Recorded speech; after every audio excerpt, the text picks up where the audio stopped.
What is the value of a Facebook group to your business? If you're a business owner, a coach, a consultant, a course creator, or an entrepreneur, you can find a ton of value in creating and building a Facebook group for your business. In this video, I am sharing my 5 tips and tricks for using Facebook groups for your business.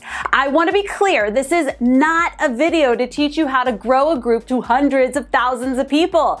In fact, the size of the group rarely matters when it comes to using it to create a community that is highly engaged and you can actually monetize. I have 2 groups that I currently manage and own. One is Baby Got Bot, which has just over 6,000 members, and the other is Baby Got Content, which is just over 2,000 members. I tell you this because you do not need a large group of 10,000 plus to reap a lot of the benefits of having a community. I've been able to sell courses, build better courses, create better content, and sell out my paid programs within days of launch, all because of the ways I manage my communities. So let's jump into it and let me share with you my 5 tips for growing a community on Facebook that gets you paid. Let's start with my tip number 1. Focus on building your community and bringing tons of value first. Although I don't think you should be focused solely on the growth of the group, you do need to get people into the group,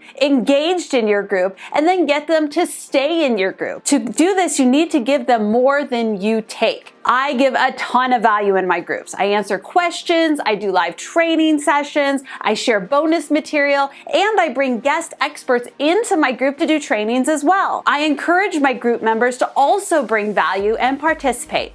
I let them know that they are also the experts and that they are free and encouraged to help others in that group. When it comes time to sell, I generally sell out because people know and trust me. They see what I give for free and are excited to see what it is that I can give for paid.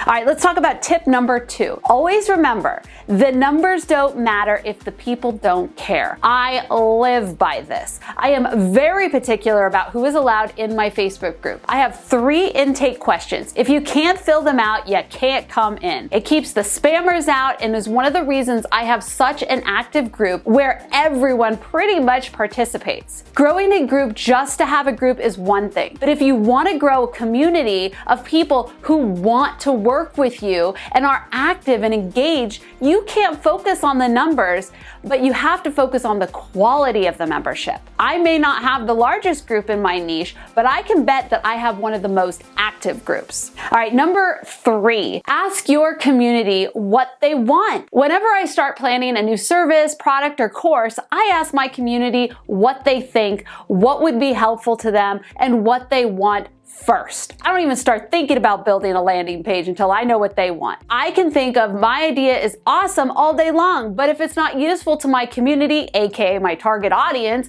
it won't sell. Nearly every program that I've built, from my courses to my full day intensives, have been constructed, at least in part, by community input. I know if something will sell before I ever put the landing page together. In fact, I usually can get away with an interest list and a launch and just skip the landing page altogether because the community wants what I'm selling. All right, number 4 is very important. So listen up. You must respect your community. I show this in nearly everything I do and everything I have already mentioned. My success is directly attributed to my students' success. We are tied together. I respect my community members to the highest degree. This is why I ask for their input. This is why I give so much value. This is why I don't just let anyone into my group. I don't let my community members walk all over me, but I do give them a lot. We have mutual respect. I also have a 0 tolerance for spam in my groups. You spam in my group, I kick you out. No one has time for that noise. My group members are busy people like me. They need to be able to go into a group to get the help that they need and not be held back by the BS that does not belong. When it comes to my group and my community, I always follow the golden rule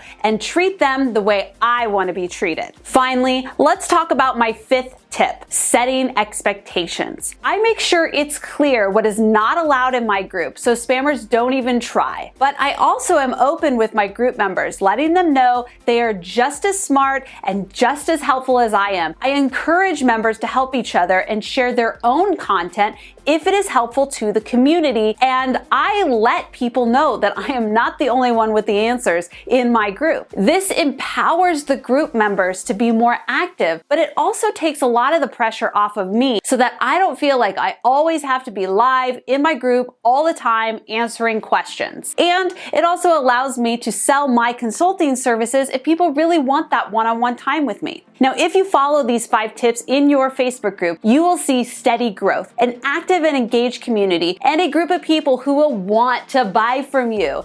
In fact, they will often ask to buy from you. I would love to hear from you. Do you manage a group? What is the biggest struggle that you have with managing or growing or monetizing your group? What is the biggest benefit of having a group? Let me know in the comments down below, and feel free to share your own tips too. And if you would like to join my group, I have linked both groups that I mentioned down below. Baby Got Bought is my chat marketing focus group, and Baby Got Content is my content marketing focus group. So pick the one you like or join both. I would love to have you. If you enjoyed this video, please be sure to hit me with that like button, share with a friend, and of course subscribe, as I'll be back next week with another video to help you level up your content marketing. Thank you so much for taking the time to watch. Now get out there and start creating.